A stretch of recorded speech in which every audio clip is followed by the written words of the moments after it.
ભરૂચ તાલુકાના શુકરતીર્થ ગામ ખાતે કાર્તિકી પૂર્ણિમાના પાવન દિને પિતૃ તર્પણ માટે શ્રદ્ધાળુઓ ઉમટ્યા હતા। ભરૂચ તાલુકાના શુકરતીર્થ ગામ ખાતે ભરાતો દેવ દિવાળીના દિવસે નર્મદા સ્નાન અને પિતૃ તર્પણનું અનેરું મહત્વ છે। શુકરતીર્થ ખાતે કાર્તિકી 11થી પૂનમ સુધી સૂક્ષ્મ રૂપે શંકર અને વિષ્ણુ સ્વયંભૂ ઉપસ્થિત રહેતા હોવાની માન્યતાના રહેલી છે।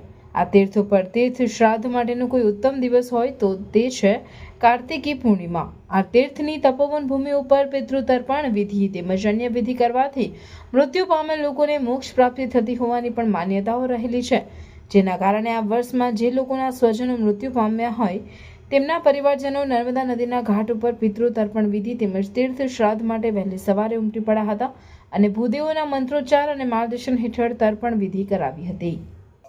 નર્મદા પુરાણમાં અને નર્મદા બાવનીમાં લખેલું છે કે કાર્તિકી પૂનમે મેળો ભરાય, શુક્લેશ્વરના દર્શન થાય, શુક્લ તીર્થમાં શ્રાદ્ધ થાય, પિતૃઓનો મોક્ષ થાય। તમે મોબાઈલમાં સર્ચ મારતો તો શુક્લ તીર્થ ગયા કરતાં પણ મોટું તીર્થ ક્ષેત્ર છે। તો શુક્લ તીર્થમાં કાર્તિકી પૂનમે જ્યારે પિતૃઓનું પિંડદાન થાય, એમનું તર્પણ થાય, એમનું પૂજન થાય તો 100% એમનો મોક્ષ થાય છે।